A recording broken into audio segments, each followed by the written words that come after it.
नमस्कार। ज्योतिष परामर्श केंद्र जागेश्वर धाम के YouTube चैनल पर आपका स्वागत है। मैं हूं ज्योतिषी भुवन चंद्र पांडे। प्रिय दर्शकों, आज हाजिर हूं लेकर शुक्र ग्रह का जीवन परिचय।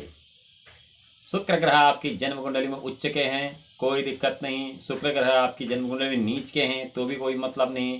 मतलब यहाँ एक बात से है, क्या शुक्र ग्रह आपकी जन्म कुंडली में शुभ फल दे रहा है या शुक्र ग्रह आपकी जन्म कुंडली में अशुभ फल दे रहा है। दोनों ही बातों को लेकर आपको ज्योतिषी के पास जाना पड़ता है। ज्योतिषी अपनी भाषा में समझता है, इसमें आपको कठिनाई होती है। तो इसके लिए आपको सरल वीडियो हम बता रहे हैं कि आप अपनी जन्म कुंडली में कैसे यह देखें कि आपकी जन्म कुंडली में दैत्य गुरु शुक्राचार्य शुभ फल दे रहे हैं या अशुभ फल दे रहे हैं। यह सब हम आपको यहाँ संकेतों में बता रहे हैं और इससे आपका समय भी बचेगा और आप ठगी से भी बचेंगे। हाँ, अगर आप ज्योतिष की जिज्ञासा रखते हैं, जो ज्योतिष परामर्श केंद्र जागेश्वर धाम के इस YouTube चैनल को लाइक करें, सब्सक्राइब करें, बेल आइकन का बटन केवल इसलिए दबाएं कि सोशल मीडिया प्लेटफॉर्म पर आपको जानकारी सबसे पहले प्राप्त हो और आप ज्योतिष का आनंद उठा सकें। तो सबसे पहले चलते हैं शुक्र ग्रह का जीवन परिचय। प्रिय दर्शकों, शुक्र प्रेम में 2 से 1 हो जाने की स्थिति शुक्र कहलाती है। प्रेम में शुक्र को सब कुछ बना बनाया होता है। शुक्र के लिए कुछ करना नहीं पड़ता। सांसारिक सुख भोगों का कारक भी शुक्र है।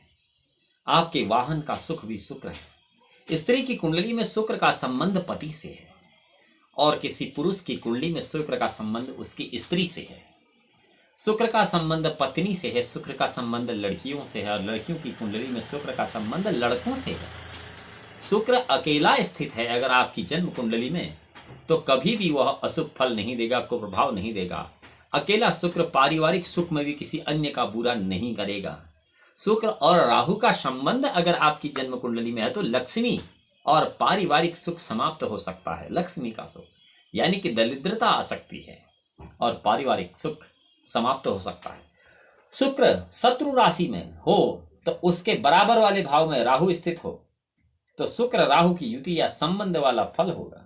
यानी कि शुक्र से आगे या पीछे अगर राहु है तो इसका अर्थ यह समझिए कि आपकी जन्म कुंडली में शुक्र या राहु की युति है। फिर ऐसा फल आपकी जन्म कुंडली में मिलेगा। और शुक्र धनु राशि में है या शुक्र शत्रु राशि में है और उसके बराबर वाले भाव में राहु स्थित है तो शुक्र राहु की युति या संबंध वाला ही फल मिलेगा आपको। ऐसा कि जैसे कि आपकी जन्म कुंडली में शुक्र और राहु का संबंध हो। 7वें भाव में शुक्र के साथ जो भी ग्रह होगा, 7वें भाव में शुक्र के साथ जो भी ग्रह होगा वह स्वतः ही उसका मित्र बन जाएगा। बहुत सुंदर सहसंबंध है ज्योतिष का। 7वें भाव में अगर शुक्र है, उसके साथ जो भी ग्रह है, चाहे वो शत्रु ग्रह क्यों न हो, लेकिन 7वें भाव में वो उसका स्वतः ही मित्र बन जाएगा। शुक्र और चंद्रमा अगर आमने सामने हैं तो ऐसे लोगों की मां की आंख में बहुत बड़ा रोग होता है या वैसी माता अंधी भी होती है। यानी कि जो ऐसी अंधी माताएं हैं उनके बच्चों की जन्म कुंडली में सूर्य और शुक्र एक दूसरे को, चंद्र और शुक्र एक दूसरे को परस्पर दृष्टि से देखते हैं। प्रतिदिन अपने भोजन में से थोड़ा सा भोजन गाय को देने से मां के वो जो पाप कर्मों से उसको अंधत्व प्राप्त है, उसको शांति प्राप्त होती है। शुक्र को फारसी में जुहरा कहते हैं और अंग्रेजी में इसे बीनस कहते हैं, हिंदी में शुक्र कहते हैं, सबको पता है, और संस्कृत में इसे दैत्य गुरु कहा गया है। इसका वार शुक्रवार है। रंग दही और दूध की तरह सफेद है। शुक्र स्त्री ग्रह है और इसका कारक भाव 7वां ही है, अर्थात 7वें भाव में ही शुक्र बलि होता है। परंतु ज्योतिषीय नियम के अनुसार 7वें भाव में शुक्र अनिष्टकर भी होता है। यह भी आपको ध्यान रखना चाहिए। इस सब के लिए आप अपनी जन्म कुंडली का विश्लेषण किसी दैवज्ञ ज्योतिषी से करा सकते हैं जो कि त्रिस्कंदज्ञ ज्योतिषी हों। शुक्र ग्रह की मैत्री एवं शत्रुता के बारे में आपको बताते हैं कि शुक्र ग्रह जो हैं वो शनि, वो बुध और केतु के लिए मित्र हैं। शनि, बुध और केतु के मित्र हैं। कौन? शुक्र। यहां हम शुक्र की चर्चा कर रहे हैं कि शुक्र के मित्र शनि बुध व केतु है।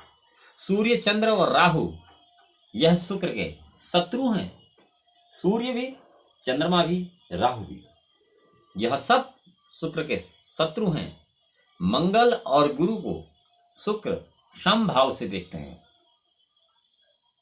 अर्थात मंगल और शुक्र को समभाव से देखने का अर्थ यह है कि इनके साथ शुक्र की शत्रुता नहीं होती है। शुक्र व गुरु का शत्रु जैसा संबंध है, वैसे आपस में अगर देखा जाए तो शुक्र और गुरु का शत्रु जैसा संबंध है, क्योंकि ये दोनों गुरु हैं। शुक्र ग्रह का जो काल है, उसकी जो आयु है, उसकी जो गति है, वो किस प्रकार है? शुक्र के लिए जो आयु निर्धारित है वो शुक्र का काल 50 दिन का, जन्म से 50वें दिन, जन्म से 25वें वर्ष, आयु जन्म से 85 वर्ष। दूसरी एक और बात है, शुक्र की अपनी आयु भी 85 वर्ष है। शुक्र की अपनी आयु 85 वर्ष है, बुध की अपनी आयु 80 वर्ष है, और चंद्रमा की अपनी आयु 100 वर्ष है। तो यहां पर शुक्र की जो अपनी आयु है वो 85 वर्ष है। महादशा शुक्र की 20 वर्ष की है, और सामान्य चक्र इसके 3 हैं। इसका प्रभाव प्रथम, मध्य और अंत में बैल के सदृश होती है, अर्थात आराम आराम से देती है शुक्र की महादशा फल। शुक्र को किसी भी ग्रह के साथ अगर आप जन्म कुंडली में पाते हैं तो यो समझिए कि उसकी आयु 25 वर्ष कम हो गई, जातक की नहीं, शुक्र ग्रह की। यह हम पिछली वीडियो में भी आपको बता रहे हैं कि यह आयु ग्रहों की है, न कि आपकी आयु है। शुक्र की वैसे जो अपनी आयु है वो 85 वर्ष है, 85 ईयर्स, और अगर वह किसी अन्य ग्रह के साथ है तो मात्र 25 वर्ष रह जाती, अर्थात कोई दूसरा ग्रह शुक्र की 60 साल की आयु को खा जाता है, कम कर देता है। गुरु शुक्र के साथ है, अगर गुरु शुक्र के साथ है तो उसके लिए धन की आयु 60 वर्ष होगी, अर्थात 60 वर्ष से पहले वह दरिद्रता का जीवन व्यतीत करेगा। शुक्र सूर्य के साथ हो तो आयु 34 वर्ष होती है। अगर शुक्र सूर्य के साथ है तो आयु 34 वर्ष होती है, अन्यथा शुक्र की आयु 85 वर्ष है। अब 34 में से 85 गया, 51 वर्ष कम कर देता है। कौन? शुक्र के 51 वर्ष कौन कम करता है? गुरु। और शुक्र शुभ मंगल के साथ है, अगर शुभ मंगल के साथ है तो शुक्र की आयु कुल 8 साल रह जाती है, 77 वर्ष खा देता शुभ मंगल शुक्र की आयु के। इस प्रकार इन ग्रहों की आयु का सीधा फर्क किसी भी जातक के जीवन पर पड़ता है। जितनी आयु टोटल ग्रहों की होगी, सभी ग्रहों की होगी, उतनी ही आयु उस जातक की होगी जिसकी वह जन्म कुंडली है। इसलिए आपको आयुर्दार भाव और जो जेमिनी मत के अनुसार आयु की गणना है उसको करने की कोई जरूरत ही नहीं है। आपको स्वतः ही पता है कि किस जातक की कितनी उम्र है, क्योंकि आपको पता है जन्म कुंडली में किस ग्रह की कितनी आयु है। जिस ग्रह की जितनी आयु होगी उतना ही वो ग्रह उस शरीर के साथ रहेगा, बाकी नहीं रहेगा। यह मूल सिद्धांत है ज्योतिष का। शुक्र ग्रह उच्च नीच क्या है कि शुक्र ग्रह को मीन राशि में उच्च का माना जाता है और कन्या राशि में नीच का। सूर्य राहु या चंद्रमा दूसरे भाव में है, या तो सूर्य राहु या फिर चंद्रमा, ये अगर दूसरे भाव में है तब शुक्र ग्रह उच्च का फल न देकर अत्यंत कुप्रभाव देता है। अर्थात आपकी जन्म कुंडली में शुक्र कितना ही अच्छा क्यों न है, लेकिन शुक्र और सूर्य राहु और चंद्रमा यदि ये दूसरे भाव में है, सूर्य राहु और चंद्रमा दूसरे भाव में है, तो आपका उच्च का शुक्र भी आपको अशुभ फल देगा। यही ज्योतिष की पेचीदगी है। शुक्र दूसरे और 7वें भाव में स्वगृही होता है, इसको तो आम जन जानता है। शुक्र प्रभाव 17 वर्ष, 19 वर्ष, 52 वर्ष, 54 वर्ष, 57 वर्ष, 89 वर्ष और 122 से 124 वर्ष के बीच में होता है। इस प्रकार इसका पहला चक्र 25 से 27, दूसरा चक्र 62 और तीसरा चक्र 95 से 97 वर्ष के बीच में आता है। और चौथे चक्र की तो हम अभी बात ही नहीं कर रहे हैं। शुक्र सूर्य चंद्र मंगल बुध गुरु को छोड़कर अन्य सभी ग्रहों से सर्वाधिक बली है। गुरु स्त्री स्वभाव का, शुक्र जो है स्त्री स्वभाव का ग्रह है, शुक्र स्त्री स्वभाव का ग्रह है और वह अपनी समस्त बाधाएं निज रक्षा के लिए माता पर डाल देता है। अर्थात चंद्र शुक्र किसी न किसी तरह परस्पर शत्रु हों तो माता अंधी हो जाती है बाद में भी। अर्थात शुक्र चंद्र का योग किसी भी जन्म कुंडली में उसकी मां के लिए ठीक नहीं होता है। सातवां भाव सुप्त है तो उसे शुक्र ग्रह जगाता है। जैसा हमने आपको पिछली वीडियो में बताया कि पांचवा भाव किसके जागृत किया गया, किसके लिए जागृत किया गया, तो शुक्र स्त्री स्वभाव का ग्रह है। वह अपनी समस्त बाधाएं निज रक्षा के लिए माता पर डाल देता है। चंद्र शुक्र किसी न किसी तरह परस्पर शत्रु है तो वह मां को दृष्टिहीन बना देता है।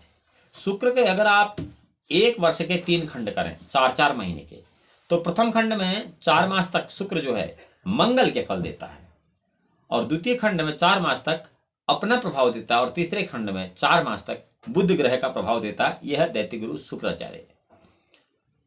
सुप्त शुक्र कब जागता है? किसी भी जातक की जन्म कुंडली में यदि शुक्र सुप्त अवस्था में तो 7वां भाव सुप्त है तो उसे ग्रह जगाता है शुक्र। 7वां भाव अगर सुप्त है तो उसे शुक्र ग्रह जगाता है और शुक्र विवाह उपरांत 25 से वर्ष में यानी कि 25वें वर्ष में अपने आप जाग जाता है, स्वतः ही जाग जाता है। शुक्र 25 से 28 वर्ष में अशुभ फल देता है। क्षमा कीजिए। शुक्र के जो शुभाशुभ भाव हैं वो शुक्र 1, 6, 9 भाव में अशुभ फल देता है। पहले में, छठे में और 9वें भाव में शुक्र अशुभ फल देता है। बाकी 2, 3, 4, 5, 7, 8, 10, 11 इन भाव 12 भाव में भी शुक्र जो है शुभ फलदाता होता है। यानी कि इन सभी भाव में किनको छोड़ के 1, 6 और 9 भावों को छोड़ के पूरी जन्म कुंडली में शुक्र शुभ फल देता है। अब शुक्र अकेला है तो कभी भी अशुभ नहीं होता है। शुक्र जब भी अशुभ होगा किसी न किसी ग्रह के साथ संबंध होने पर ही होगा, अन्यथा शुक्र अशुभ नहीं हो सकता है। शुक्र अशुभ होने पर ये जो अंगूठे हैं ये बिना रोग के ही विकृत हो जाते हैं। ये उसका लक्षण है और त्वचा में विकार हो जाता है। स्वप्न दोष बार बार होता है। यदि ऐसा है तो कपड़ों को साफ सलीके तरीके से पहनना चाहिए। जो आदमी अपना शुक्र मजबूत करना चाहता है वह कपड़ों को बहुत सफाई से पहने और फटा हुआ कपड़ा भी ना पहने। अर्थात फटा कपड़ा, जिनको आप जीन्स, आजकल बाजार में बहुत सारी ऐसी जीन्स हैं जो कि फटी पड़ी हैं और उसको फैशन कहते हैं। यह ध्यान रखिए, फटी जीन्स या फटे कपड़े जिनको आप फैशन के तौर पर पहन रहे हैं, घुटने में फाड़ दिया, जांग में फाड़ दिया और बड़ी महंगी महंगी जीन्स पहन रहे हैं आप, तो यूँ समझिए कि आप अपने शुक्र को कमज़ोर कर रहे हैं और आप अपने सांसारिक जीवन का नाश कर रहे हैं। इससे आपको बहुत प्रकार का मानसिक तनाव होता है। फटा हुआ वस्त्र कभी नहीं पहनना चाहिए। फटा हुआ वस्त्र त्याग देने योग्य होता है, परंतु उल्टे देश की उल्टी कला, नीचे छत ऊपर बला, यही है कि ये कलयुग है। आदमी सही बातों को मानता तो है नहीं। तो फटा वस्त्र जो है शुक्र को कमजोर कर देता है और उसके बाद लोग रोते रहते हैं कि भाई हमारी ये समस्या, हमारी ये समस्या। तो यह समस्याएं क्या है? तुम तो खुद कपड़े फाड़ के पहन रहे हो। तो त्वचा में विकार भी इसी प्रकार से होता है। कैंसर जैसे जो घातक रोग हैं वो भी फटे कपड़े पहनने से हो सकते हैं। आपने देखा होगा रोड पर सोने वाला आदमी नंगा रह लेता है लेकिन फटे कपड़े नहीं पहनता। कपड़े खुले जरूर होंगे, उसके बटन नहीं होंगे, लेकिन ऐसा नहीं कि उसकी टांग पर कपड़ा फटा हुआ है। बताइए, ये मति, ये बुद्धि उसे किसने दी? ग्रह स्थिति ने। और एक आदमी जिसके पास सब कुछ है, रात दिन बेचैन है, पर उसे ये नहीं मालूम कि मैं फटे कपड़े पहन रहा हूं। यह तो वर्तमान की। जब आदमी पहले फटा कपड़ा नहीं पहनता, पहले भी जो लोग कपड़े फट जाते थे उनको सिल दिया करते थे। उसमें तो कोई बताता नहीं शुक्र कमजोर है, लेकिन क्या अगर वो फटा हुआ नीचे से नहीं भी सिलते तो चलता नहीं, चल जाता। क्या जरूरत थी? सिला फिर भी। अब यह तो रही शुक्र के कमजोर होने की बात। अब शुक्र के सामान्य उपाय क्या है? शुक्र यदि किसी व्यक्ति का कमजोर है अशुभ फल दे रहा, तो उसके लिए सामान्य उपाय क्या है जो हम सभी वीडियोज में बता रहे, तो यहां पर भी शुक्र के लिए बताते हैं। शुक्रवार का भोजन जो है अपना, उसमें से थोड़ा सा भोजन किसी पशु पक्षी के लिए रख दें, आवश्यक नहीं है गाय को दें, भैंस को दे दें, बैल को दे दें, मुर्गी को दे दें, किसी अन्य पशु पक्षी को दे दें, चिड़िया को दे दें, लेकिन शुक्रवार के दिन भोजन में से कुछ न कुछ हिस्सा पशु पक्षी प्राणी मात्र अन्य के लिए रखना आवश्यक है। इससे आपका शुक्र मजबूत होगा। और प्रतिदिन अगर आप अपने भोजन में से एक टुकड़ा कुत्ते को देते हैं या एक ग्रास भी कुत्ते को देते हैं, तो इससे भी आपका शुक्र मजबूत होता है। और अगर आप ये सब कुछ नहीं कर सकते, कहीं कौवा नजर आता है, तो कौवे को थोड़ा सा भोजन अपने भोजन में से दें, इससे भी आपका शुक्र मजबूत होगा। हीरा, स्फटिक अथवा सफेद जरकन, व्हाइट जरकन जिसे कहते हैं, ये मध्यमा अंगुली में धारण करने से भी शुक्र शुभ फल देता है। और गोदान, वो ज्वार चरी का जो दान है, इससे भी शुक्र मजबूत होता है। दूसरों का पालन पोषण यानी कि दूसरे व्यक्ति की जिम्मेदारी लेके उसकी मदद करना, इससे भी शुक्र मजबूत होता है। और लक्ष्मी की उपासना करना, लक्ष्मी की उपासना के लिए हम आपको औरों में तो उपाय छोटे छोटे बता दे रहे थे, लेकिन यहाँ पर कुछ लंबा उपाय बता देते हैं। ओम नमः कमलवासन्ये नारायण्ये नमो नमः कृष्ण प्रियाय सततं महालक्ष्मी नमो नमः पद्म प्रत्यक्षणाय पद्माशाय नमः पद्मासन्ये पद्मन्ये वैष्णव्ये नमो नमः सर्वसंपद स्वरूपन्ये सर्वाराध्ये नमो नमः हरिभक्त प्रदात्रे हर्षदात्रे नमो नमः कृष्ण पक्षे स्थिताय कृष्णशाय नमो नमः चंद्रशोभा स्वरूपाय च रत्नपद्मे च शोभिते संपतष्टादेव्ये महादेव्ये नमो नमः नमः बुद्धिस्वरूपाय बुद्धिदाय नमो नमः वैकुंठे महालक्ष्मी लक्ष्मी क्षीरसागरे स्वर्गलक्ष्मी इंद्रगृहे राजलक्ष्मी निर्पाले गृहलक्ष्मी गृहणागृहे च गृहदेवता सुरभि सागरे जाता दक्षिणा यज्ञ कामिनी अतिथि देवमाता त्वं कमलाम कमला स्वाहा सहव्यदाने कव्यदाने स्वधा समृता तुम ही विष्णु स्वरूपा सर्वधारा वसुंधरां शत शत स्वरूपं नारायण प्राणा क्रोधिहीन सा वर्जिता वरदा शारदा शुभा परमार्थ प्रदा तुम द हरिदास्य प्रदा परा या विना जगत सर्वं भस्मीभूतं सारकहं जीवन मृतं विश्वतं सर्वतं सर्वेनां सर्वेषां परामाता सर्वबान्धव रूपिणी धर्मार्थ काम मोक्षाणां त्वं च कारण रूपिणी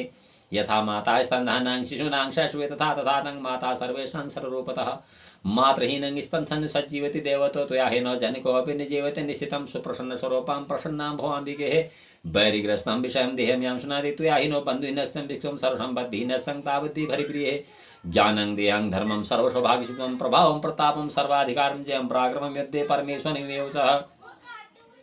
और अगर यह भी आप नहीं कर सकते हैं ओम, तब उसके बाद करना क्या है कि नमस्तुते महामाये श्रीपीठ सुरपूजिते शंखचक्रं गदाहस्ते महालक्ष्मी नमस्तुते नमस्ते गरुडारूढ़े कोलासुर भयंकरी सर्वपाभरे देवी महालक्ष्मी नमस्तुते सर्वज्ञे सर्ववर्दे सर्वदुष्ट भयंकरे सर्वदुःख हरे देवी महालक्ष्मी नमस्तुते सिद्धि बुद्धि प्रदे देवी भुक्ति मुक्ति प्रदायिनी मंत्र मूर्ति सदा देवी महालक्ष्मी नमस्तुते आद्यांत रहिते देवी आदिशक्ति महेश्वरी योगी जी योग सम्भूते महालक्ष्मी नमस्तुते स्थूल सूक्ष्म महारौद्रे महाशक्ति महोदरे महापाभरे देवी महालक्ष्मी नमस्तुते पद्मासन स्थित देवी प्रब्रह्मं स्वरूपिणी परमेशं जगन्माता महालक्ष्मी नमस्तुते श्वेतांबरधरे देवी नाना अलंकार जगदीशे जगन्माता महालक्ष्मी नमस्ते महालक्ष्म्यशकं स्तोत्रं पठे भक्तिमात्रं सर्वसिद्धि प्राप्नोति राज्यं प्राप्नुता एकाले पद्यं महापाविनाशं द्विकालं पठितं त्रिकालं पठितं महासर्वविनाशनं महालक्ष्मी भव नित्यं प्रसन्नां वरदा शुभः। प्रिय दर्शकों, यह सब आपको शुक्र ग्रह का उपाय बताया और शुक्र ग्रह का जीवन परिचय बताया। अगली वीडियो में हम आपको मिलेंगे शनि ग्रह का जीवन परिचय और शनि ग्रह का शुभाशुभ फल और शुभाशुभ फलों को अनुकूल करने के लिए शनि के उपाय। जब तक कि हम अगली वीडियो में आपसे मिलते हैं, भगवान भोलेनाथ आपका परम कल्याण करें। तब तक के लिए नमस्कार।